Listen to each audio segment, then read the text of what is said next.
Hi అండి. మరొక కొత్త వీడియోతో మీ ముందుకైతే వచ్చేసాను. ఇదైతే బ్లౌజ్ ఫుల్ వీడియో అనమాట. First of all back part, దీనికి నడుము పట్టి అయితే స్టిచ్ చేసుకుంటున్నా. ఒక పక్క స్టిచ్ చేసుకునేసానండి. దాన్ని ఇప్పుడు బ్లౌజ్కి పెట్టి స్టిచ్ చేసుకుంటున్నా.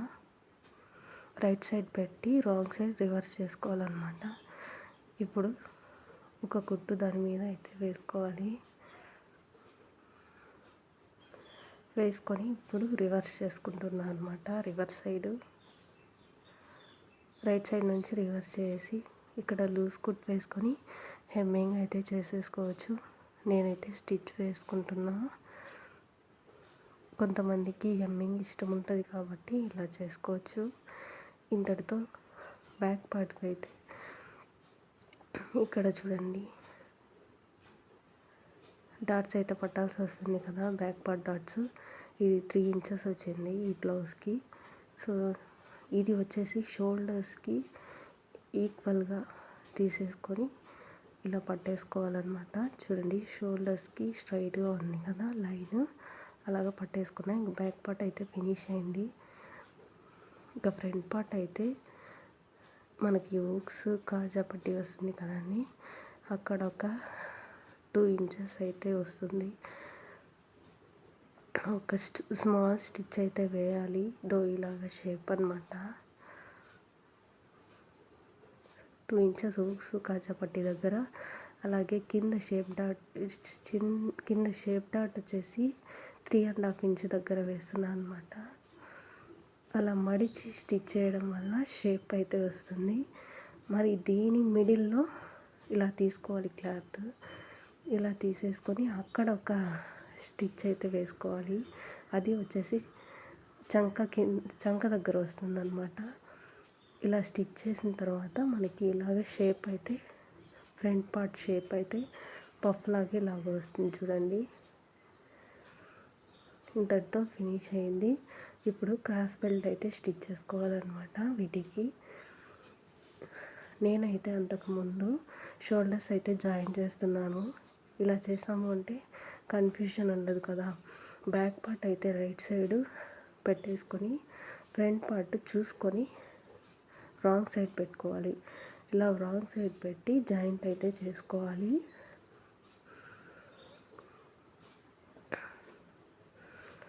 ఒక 2-3 స్టిచెస్ అయితే వేసుకుంటున్నాను అనమాట.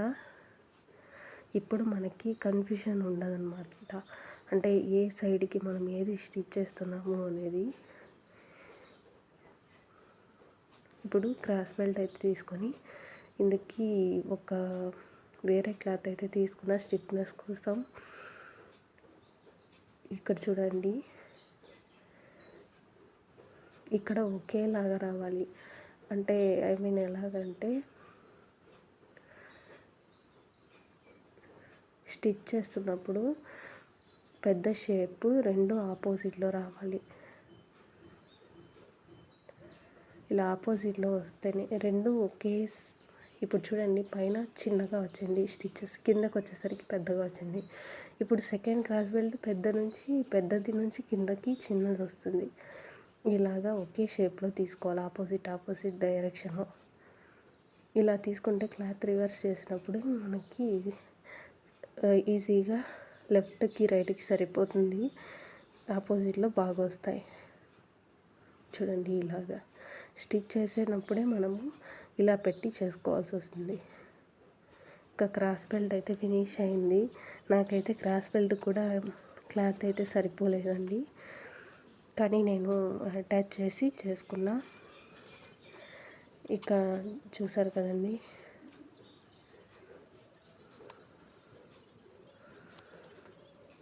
ఇక్కడైతే హ్యాండ్స్ కూడా క్లాత్ సరిపోలేదండి నాకు, చేతి కింద దగ్గరికి. సో క్లాత్ అయితే కొంచెం పెట్టి స్టిచ్చింగ్ అయితే అడ్జస్ట్ చేసుకుంటున్నా క్లాత్. ఇక క్రాస్ బెల్ట్ ఫినిష్ అయింది కదా, అదైతే స్టిచ్ చేసుకుంటున్నా. అంటే కనపడకుండా ఫస్ట్ మెయిన్ క్లాత్కి ఇలా రివర్స్ సైడ్లోనే పెట్టి ఇలా స్టిచ్ చేసుకొని స్టిఫ్నెస్ కోసం పెట్టుకున్న క్లాత్ కింది వైపుకి పెట్టేసుకొని ఈ స్టిఫ్నెస్ కోసం యూస్ చేస్తున్న క్లాత్ని మడిచి స్టిచ్ అయితే కనబడకుండా స్టిచ్ చేసుకుంటూ వచ్చేయాలి. ఇలా 2 క్రాస్ బెల్ట్లు అయితే రెడీ చేసుకోవాలి. చూడండి, సేమ్ ఇక్కడ వచ్చి మనం స్టిఫ్నెస్ కోసం యూజ్ చేసిన గ్రే కలర్ క్లాత్ వచ్చి ఫస్ట్ ఇలా స్టిచ్ చేసుకోవాలి. తర్వాత రైట్ సైడ్ ఉన్న క్లాత్ని మడిచి స్టిచ్ చేసుకుంటూ వచ్చేస్తే క్రాస్ బెల్ట్ అయితే రెడీ అయిపోతుంది.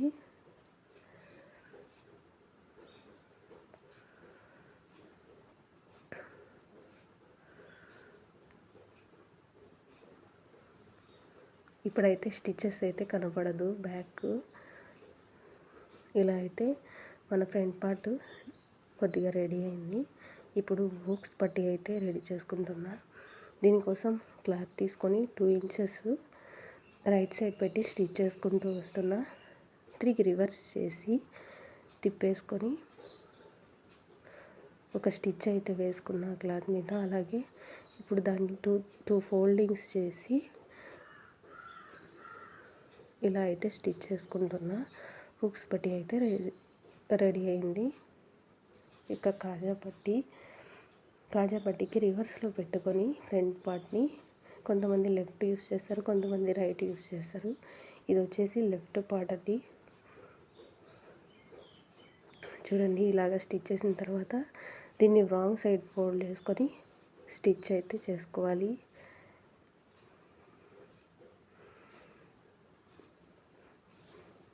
అలాగే ఈ కాజా పట్టీకి మిడిల్లో కూడా ఒక స్టిచ్ వేసుకుంటున్నాను. సైడ్ స్టిచ్ అలాగే మిడిల్లో కూడా ఒక స్టిచ్ వేసుకొని చూడండి, మిడిల్లో కూడా వేసాను. ఇంతటితో ఫ్రంట్ పార్ట్ అయితే ఫినిష్ అయింది. ఇక హ్యాండ్స్ అయితే జాయిన్ చేసుకుంటున్నా. అది కూడా షోల్డర్స్ జాయిన్ చేసాం కదా, అక్కడ నుంచి మనం స్టార్ట్ చేయాలి. ఆ హ్యాండ్ పార్ట్కి కచ్చా కూడా ఒకటి ఉంటుందండి మిడిల్లో, ఈక్వల్ పార్ట్. అక్కడ నుంచి జాయింట్స్ నుంచి స్టార్ట్ చేయాలి. మిడిల్లో నుంచి షోల్డర్స్ జాయింట్ చేసామంటే హ్యాండ్ పార్ట్ అయితే కరెక్ట్గా వస్తుంది. ఇలా జాయింట్ చేశాక మళ్ళీ రివర్స్ చేసుకొని స్లోగా అడ్జస్ట్ చేసుకుంటూ పెట్టుకుంటూ వచ్చామంటే హ్యాండ్ పార్ట్ అయితే రెడీ అయిపోతుంది. చూడండి, ఇలాగ 1 పార్ట్ అయితే అవుతుంది. మళ్ళీ రివర్స్ చేసుకొని బ్లౌజ్ హ్యాండ్ పార్ట్ కిందికి, బ్లౌజ్ పైకి వస్తుంది. ఇలాగ స్టిచ్ చేసుకోవాలి. ఇలాగ స్టిచ్ అయ్యాక మనం మళ్ళీ ఒకసారి మొత్తం ఇలా మిడిల్లో జాయింట్స్ కాకుండా మొత్తం ఫస్ట్ నుంచి ఒక 2 స్టిచెస్ అలా వేసుకున్నామంటే క్లియర్గా ఉంటుందన్నమాట. ఇలాగా మన వీడియో కనుక నచ్చినట్లయితే లైక్, షేర్, సబ్స్క్రైబ్ చేయండి. అలాగే సపోర్ట్ కూడా చేయండి ఫ్రెండ్స్. నెక్స్ట్ అయితే జాయింట్ అండి. ఫస్ట్ అయితే మనం ఒక స్టిచ్ అయితే వేసుకోవాల్సి వస్తుంది. అంటే క్లాత్ అలా ఇలా కదిలిపోకుండా ఒక స్టిచ్ అయితే వేసుకోవాలి. ఇలా పెట్టుకొని మనం అది ఎలా ఉందో అలాగా కాకుండా దాన్ని స్ట్రైట్గా తీసుకోవాలి. క్లాత్ హ్యాండ్ పార్ట్ నుంచి నడుం పార్ట్కి స్ట్రైట్గా తీసుకొనేసి ఇక్కడ రివర్స్లో ఉన్న క్లాత్ అంతా కూడా పైకి సెట్ చేసుకోవాలి.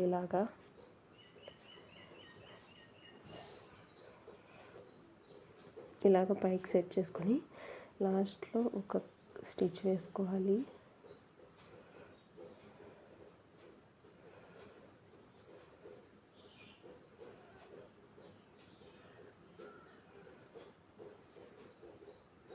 ఇలాగ ఒక స్టిచ్ వేసుకున్న తర్వాత మనం ఇప్పుడు టేప్ తీసుకొని ఎగ్జాక్ట్గా మన హ్యాండ్ వెడల్పు ఎంత ఉందో చూసుకోవాలన్నమాట. లూజ్ చూసుకున్న తర్వాత మనకి 6 or 7, ఇక్కడైతే 7 ఇంచెస్ వచ్చింది, అక్కడ 7.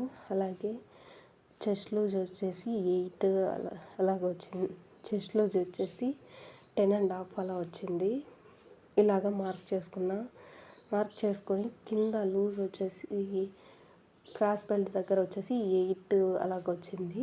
అలాగ మొత్తం మార్క్ చేసుకొని డీస్తో ఇప్పుడు అక్కడి నుంచి కుట్లన్నిటినీ కలుపుతూ వచ్చేసేయాలి.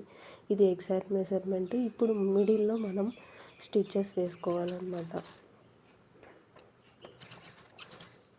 మనం కావాలంటే ఎక్స్ట్రా కుట్లు కూడా వేసుకోవచ్చు. ఇలాగైతే వన్ సైడ్ జాయింటింగ్ అయితే ఫినిష్ అయింది. నెక్స్ట్ సెకండ్ కూడా ఇలాగ 1 స్టిచ్ వేసుకునేసి ఇప్పుడు ఎగ్జాక్ట్ మెజర్మెంట్ తీసుకొని ఇలా వేసుకోవడం అయితే జరుగుతుంది. ఫైనల్గా బ్యాక్ పార్ట్కి అయితే ఫైనల్గా బ్లౌజ్ మొత్తం ఫినిష్ అయ్యాక 1 టేప్తో చెక్ చేసుకోవాలి. లూజ్ 34 ఎంత ఉంది ఏంటి అని చెక్ చేసుకొని మనకి ఇంకా లూజ్ అనిపిస్తే కొద్దిగా మనం పట్టించుకోవచ్చు. ఇదండి, ఇదైతే నెక్స్ట్ పైపింగ్ మిగిలిపోయింది. పైపింగ్ కోసం నేనైతే క్రాస్ ఉన్న క్లాత్లని కట్ చేసుకున్నా. క్రాస్గా మాత్రమే ఉండాలి, అప్పుడే పైపింగ్కి నీట్గా అయితే వస్తుంది. ఇలా క్రాస్గా కట్ చేసుకున్న వాటిని స్టిచ్ అయితే చేసుకుంటున్నా. ముక్కలుగా ఉన్న క్లాత్లను అటాచ్ చేసుకొని పైన ఒక స్టిచ్ వేసుకొని ఇప్పుడు ఇలా అటాచ్ చేసిన క్లాత్ని మడుచుకుంటూ కుట్టుకుంటున్నా. చూడండి, ఇలా మడుచుకుంటూ కుట్టేసుకున్నా. ఇలా మడుచుకుంటూ కుట్టింది వచ్చేసి క్లాత్కి మనకి మన సైడ్ ఉండాలి. ఇలాగ చూడండి, ఏ స్టిచ్ లేని క్లాత్ అటు సైడ్, అంటే ఇప్పుడు ఈ క్లాత్ని రివర్స్ చేయాల్సి వస్తుంది అనమాట. ఇలాగ పెట్టి స్టిచ్ చేసుకుంటూ రావాలి. మనం మడిచి కుట్టుకున్న క్లాత్ అయితే మనకి ఎడమ వైపు ఉంటుంది, దాన్ని మనం రివర్స్ చేస్తే సరిపోతుంది అనమాట. ఇప్పుడు మనమైతే ఇలాగ స్టిచ్ చేసుకున్నాక ఫైనల్గా మిగిలిన క్లాత్ని ఇలా మడిచి కుట్టేసుకోవాలి. ఇప్పుడు చూడండి, ఇప్పుడు మనం స్టిచ్ చేసిన క్లాత్ని ఇలా రివర్స్ చేసుకుంటే పైపింగ్ అయితే వచ్చేస్తుంది. ఇదేనండి పైపింగ్. ఇక్కడ నుంచి స్లోగా మిషన్ అయితే ఇక్కడ 2 పాయింట్స్ దగ్గర పెట్టుకోవాలన్నమాట. అడ్జస్ట్ చేసుకోవాలి. పెట్టుకొని స్లోగా పైపింగ్ అయితే క్లాత్ని అయితే మడుచుకుంటూ స్టిచ్ చేసుకుంటూ రావాలి. ఇలాగ మడిచి స్టిచ్ చేసుకుంటూ వస్తే సన్నని పైపింగ్ లాగా వస్తుంది క్లాత్.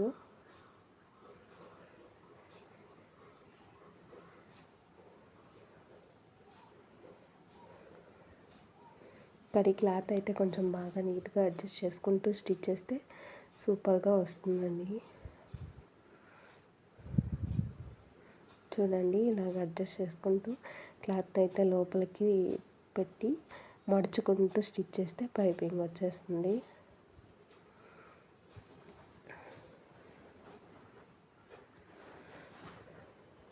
ఇలా పైపింగ్ అంతా ఫినిష్ అయ్యాక మనమైతే ఒకసారి బ్లౌజ్ని ఐరన్ చేసి ఇస్తే చాలా బాగుంటుందండి.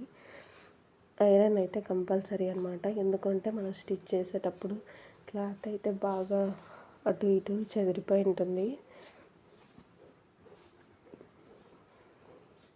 సో క్లాత్ని అయితే బాగా ఐరన్ చేసి పైపింగ్ని కూడా బాగా కొద్దిగా ఐరన్ చేసుకున్నామంటే చాలా బాగుంటుందండి. ఇదిగోండి, పైపింగ్ అయితే ఫినిష్ అయింది. ఇదైతే ఫుల్ వీడియో అండి. స్టిచ్చింగ్ నాకైతే ఇది టైం ఎక్కువ తీసుకుంది కాబట్టి నేను ఫాస్ట్గా పెట్టాను. సో ఫైనల్లీ లుక్ అయితే ఇది. సో ప్లీజ్ వీడియో నచ్చినట్లయితే లైక్ చేయండి, షేర్ చేయండి, ఛానల్ని సబ్స్క్రైబ్ చేసుకోండి.